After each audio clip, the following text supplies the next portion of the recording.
جناب تنولی صاحب، کذاب کا خاتمہ کیسے ہوا، کس کے ہاتھوں ہوا، اور اس جگہ کو کیا کہا جاتا ہے بطور عبرت؟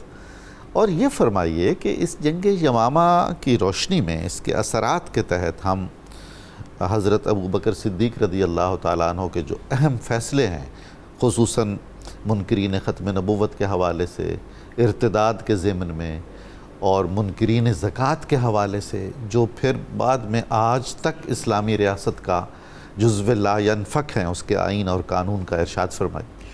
جی ڈاکٹر صاحب، مسلمہ کذاب کے خاتمے کا جب ہم ذکر کرتے ہیں تو آپ صلی اللہ علیہ وسلم نے ایک حدیث پاک میں فرمایا کہ جنت میں وہ کیا عجیب منظر ہوگا جب قاتل اور مقتول دونوں اکٹھے بیٹھے ہوں۔ ہائے، حدیث پاک کا مفہوم ہے کہ قاتل اور مقتول دونوں اکٹھے ہوں۔ اللہ اکبر۔ اور یہ حضرت بخشی کے بارے میں ہے۔ سبحان آپ نے اللہ، حضرت امیر حمزہ کو جی شہید کیا تھا، ہائے ہائے۔ اور پھر اللہ نے حضرت بخشی کی توبہ اس طرح قبول کی اور اس ایسے اعزاز سے نوازا کہ جنت میں آپ صلی اللہ علیہ وسلم کی اس حدیث کا منظر نظر آئے گا۔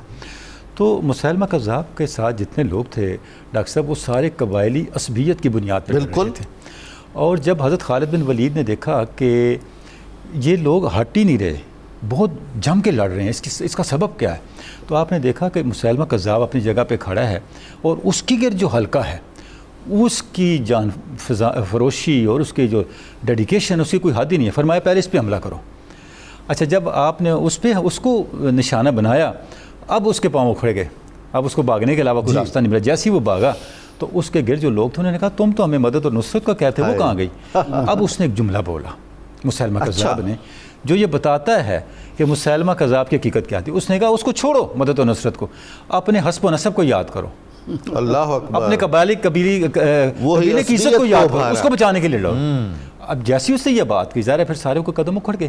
اب جیسی وہ بھاگے، اب یہ اعزاز حضرت بخشی کو ملا کہ آپ نے مسلمہ کذاب کو، یہ چھوٹا نیزہ پھینکنے کے ماہر تھے، اس کے ماہر تھے، جیسا کہ انہوں نے جو غزوہ احد میں کیا تھا مظاہرہ، وہ پھینکا اور اس سے اس کو وہ جہنم رسید ہو گیا، اس کا خاتمہ ہو گیا۔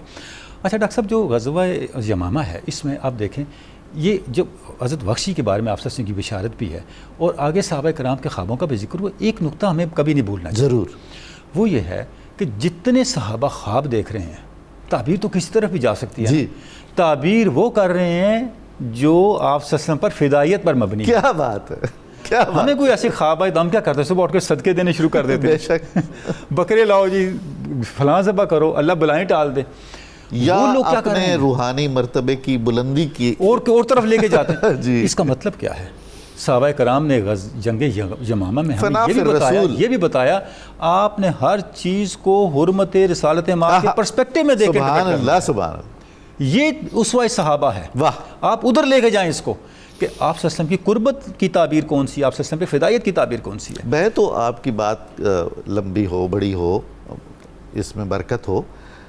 حضرت خالد بن ولید نے جب واہ محمدہ کہا، سبحان اللہ، تو وہ بتاتا ہے کہ محبت میں، عقیدت میں، سبحان اللہ، مشکل میں ان کو نہیں بلائیں گے، نہیں پکاریں گے، یاد نہیں کریں گے، ان کے نام سے برکت نہیں لیں گے تو اور کیا کریں گے؟ ڈاکٹر صاحب سپہ سالار اعلیٰ ہیں خالد بن ولید، وہ آپ کو یہ سیف بتا اللہ رہے ہیں، سپہ سالار اعلیٰ اس وقت سب سے بڑے چیف وہی ہیں نا، جی، وہ بتا رہے ہیں کہ میدان جنگ میں آپ کی استقامت کی بنیاد یہ حضور کی ذات ہے، سبحان اللہ، سبحان، اور اس استقامت سے فتح کا پودا اور فتح کا شگوفہ پھوٹے گا ہی آپ صلی اللہ علیہ وسلم کے ساتھ، کیا بات ہے، کے ساتھ۔ کیا بات۔ ایک اور بات ڈاکٹر صاحب ہمیں نہیں بھولنی، آپ صلی اللہ علیہ وسلم کی پردہ فرمانے کے بعد جیسے یہ فتنے سر اٹھاتے ہیں، یہ ان فتنوں نے کیوں سر اٹھایا؟ جی، اس میں ایک بڑا بنیادی فیکٹر یہ تھا، ان کو یہ وہم ہو گیا تھا کہ اسلامی ریاست اب ختم ہو رہی ہے۔ ہاں، ڈاکٹر صاحب دیکھیں ہماری 1400 سالہ تاریخ میں کتنے فتنے اٹھے ختم نبوت کے حوالے سے، کسی فتنے کو تسلسل نہیں ملا۔ جی، اس فتنے کو تسلسل ملا جو دور غلامی میں اٹھا۔ ہائے، کمال ہے، یہ بات ہم نے بہت ہی خوب یہ بات بات ہے۔ ہم نے نہیں بولنی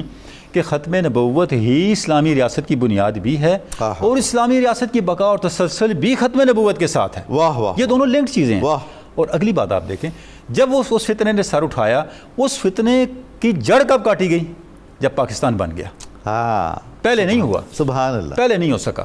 اس کا مطلب یہ ہوا کہ یہ ہم نے ایک نقطہ کبھی فراموش نہیں کرنا کہ اسلامی ریاست کی جغرافیائی سرحد کے ساتھ ایک ایمانی سرحد بھی ہے، بے شک، اس سرحد کو ہم نے کبھی نظر انداز نہیں کرنا، اور اس کا نام ہے حضور صلی اللہ علیہ وسلم کی ختم نبوت۔ اور یہی حضرت ابوبکر صدیق نے سیدنا ابوبکر صدیق نے یہ اپنے اس وقت سے ثابت کیا کہ پہلے خلیفہ ہیں، آپ صلی اللہ علیہ وسلم کے بعد پہلے نائب ہیں، اور وہ اسلامی ریاست کی بنیادوں کو جب مستحکم کر رہے ہیں، اس کے سامنے اٹھنے والے خطرات کو جب وہ ختم کر رہے ہیں، تو ان کی پرائرٹیز کیا ہیں؟ زکوٰۃ کے بارے میں فرمایا، زکوٰۃ کے بارے میں اگر کوئی کسی کے پاس ایک رسی بھی رہ گئی، ایک رسی بھی رہ گئی تو ابوبکر اس کے لیے بھی لڑے گا، کمال ہے، باوجود ہے کہ حضرت عمر فاروق فرما رہے ہیں کبھی وہ وقت نہیں فرمایا، ایسا نہیں کرنا، اس کے کوئی لیے مصلحت پیش نظر نہیں رکھی، کیونکہ یہ اسلام کے بنیادی احکام میں سے ہے۔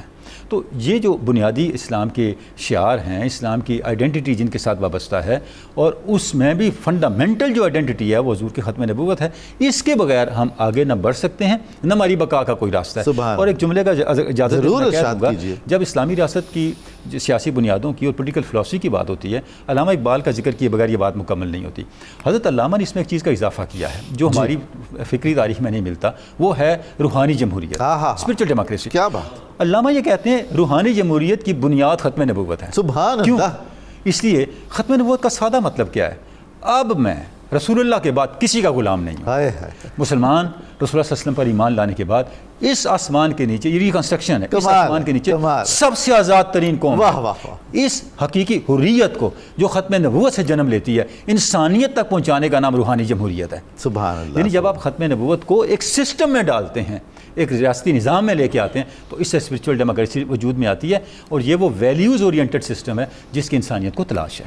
تنولی صاحب، آپ نے اتنی خوبصورت بات کی کہ مجھے حافظ شیرازی رحمۃ اللہ تعالی علیہ کا ایک مصرع یاد آ گیا ہے۔ فرماتے ہیں کہ بندہ عشقم ہو از ہر دو جہان آزادم، سبحان اللہ، عشق کا غلام ہوں اور دونوں جہانوں سے آزاد ہوں۔ ایک غلامی قبول کی ہے، کوئی اور غلامی تجھے آزاد کیسے دیتا ہے نجات، کیا بات ہے!